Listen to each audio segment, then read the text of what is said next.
présent comment enrichir notre document avec des icônes, des vidéos, mais également des liens hypertextes. Dans votre document, vous souhaitez par exemple rajouter une consigne sur le travail à effectuer.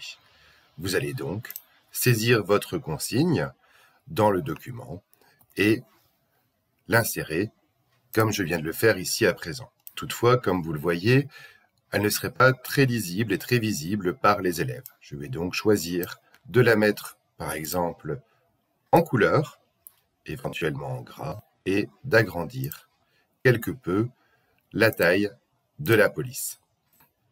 Il est parfois très utile pour aider les élèves d'utiliser des icônes qui vont les guider dans les tâches à effectuer.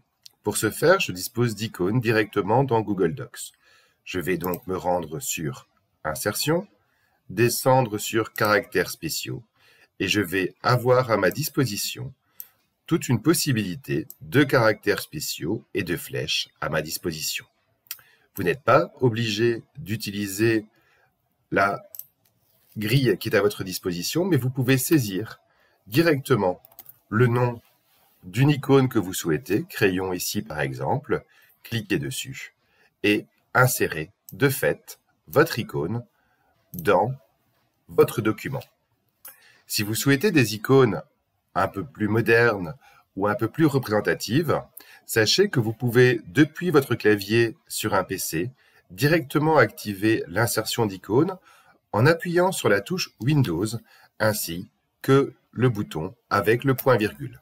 Comme vous le voyez sur l'écran, différents emojis apparaissent ici, classés par catégorie que je vais pouvoir utiliser et insérer directement dans mon document.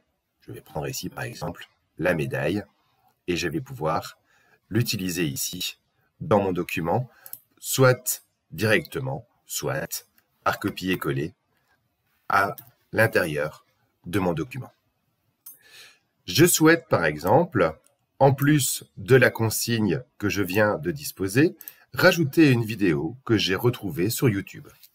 Je vais donc à nouveau saisir ma consigne, consulte la vidéo. Je vais aller récupérer ici, vous le voyez, l'URL d'une vidéo que je vais insérer dans mon document. Pour ce faire, je vais également sur le menu Insertion, Lien, et je vais saisir ici le lien de ma vidéo. Je peux également lui appliquer un titre, par exemple reprendre directement par copier-coller le titre de ma vidéo, je clique sur Appliquer. Le lien vient alors s'intégrer dans mon document. Vous allez voir que quand je clique sur celui-ci, j'ai déjà une miniature de la vidéo qui va apparaître. Pour l'insertion d'autres liens, c'est exactement la même démarche que je vais appliquer pour insérer des liens dans mon document, rendant ainsi mon document davantage interactif et utilisant des liens hypertextes pour favoriser la navigation des élèves.